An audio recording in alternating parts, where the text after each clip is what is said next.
Good morning friends, আশা করি তোমরা সবাই খুব ভালো আছো। আমিও খুব ভালো আছি। আজকে হচ্ছে 15ই আগস্ট। তো সবাইকে জানাই শুভ স্বাধীনতা দিবস।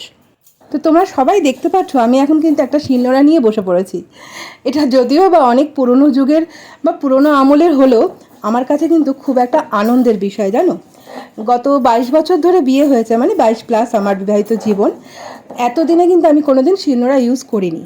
অনেক বলার পর হাজব্যান্ড আমাকে একটা শিলনোড়া কিনে দিয়েছে, কয়েকদিন হয়েছে। আর আমি খুব মজার সাথে মশলা বাটছি। একটু ভয় লাগছিলো যে বালি ওঠে কিনা, তো দেখলাম যে না, বালি ওঠার জন্য যেগুলো কাজ করা সেগুলো সব করে নিয়েছিলাম। তো বিশ্বাস করবে না, আমার এত আনন্দ লাগছে।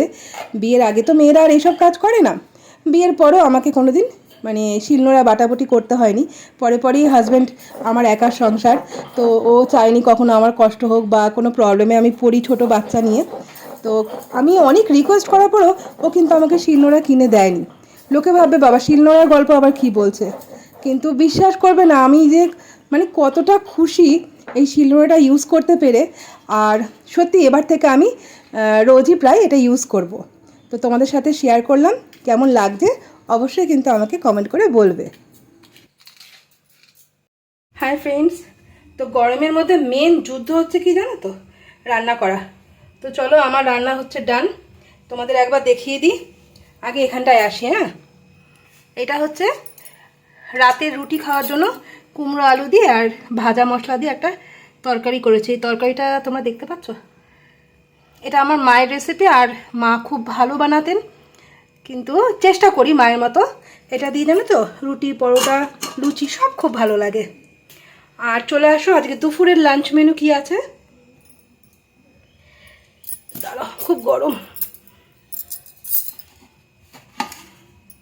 এই যে গরম গরম সাদা ভাত, এটা হচ্ছে পাঁপড় ভাজা, তো এই দেখো এটা হচ্ছে কাঁকরোল ভাজা, আর এটা হচ্ছে চিনি দিয়ে করেছি আমড়ার আচার। আচার ঠিক না, চাটনি টাইপের করেছি, একটু ভাজা মশলা দিয়েছি। গরম সব এখনো। আর এটা হচ্ছে আলু সোয়াবিনের তরকারি, এর মধ্যে একটু পোস্তও দিয়েছি বাটা, আর কাসুরি মেথি দিয়েছি, ঘি গরম মশলা যেরকম পড়ে সেরকম দিয়েছি। বাবা এই করতেই জীবন শেষ হয়ে গেছে গো। আর এটা তো রুটির তরকারি দেখালাম, এটা একটু ঠান্ডা হলে ফ্রিজে ভরবো, রাতে গরম করে তারপর খেতে হবে।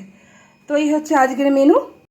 শনিবার তো, তাই শনিবার দিন না আজকে নিরামিষ ছিল, তাই নিরামিষ মেনুই তৈরি করা হয়েছিল। তো আজকের মতো টাটা।